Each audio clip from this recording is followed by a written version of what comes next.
इफ्तिखार अहमद।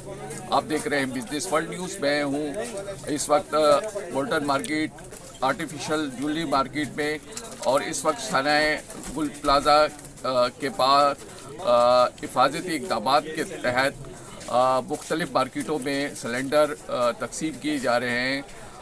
तुम लोग कोई दुकान खोल रहे हो तो तुम लोगों का तो ये पहला असूल बनना चाहिए। यानी इसमें लाखों रुपए का माल रखा हुआ है, अगर यहाँ आग लग जाएगी तो हम क्या इंतजाम करेंगे?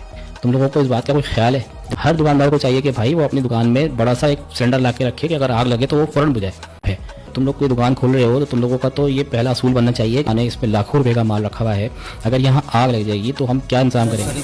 शरीफ मेमन साहब का, जो बोल्टन मार्केट के ताजिर हैं, उन्होंने हमें ये दिया है। और ये हमारे जमील पराचा साहब, जो कि सिंध ताजिर थे आपके चेयरमैन हैं, इन्होंने हमें ये गिफ्ट दिया है सेफ्टी के हवाले से। और इन्होंने हमसे कोई पैसे नहीं लिए हैं और इन्होंने ये बहुत अच्छा काम किया। बिस्मिल्लाहिर्रहमानिर्रहीम। लेकिन जैसे कि आपने देखा, ये हमने जो सेफ्टी सिलेंडर तकसीम किए हैं, ये शरीफ मेमन जो बोल्टन ताजिर इत्तेहाद और जो हमारे सिंध ताजिर इत्तेहाद के दो चेयरमैन और मैं चेयरमैन सिंध ताजिर इत्तेहाद, हम लोगों ने हिदायत जारी की अपना ओवैस भाई को, जो ज्वेलरी मार्केट के सदर हैं,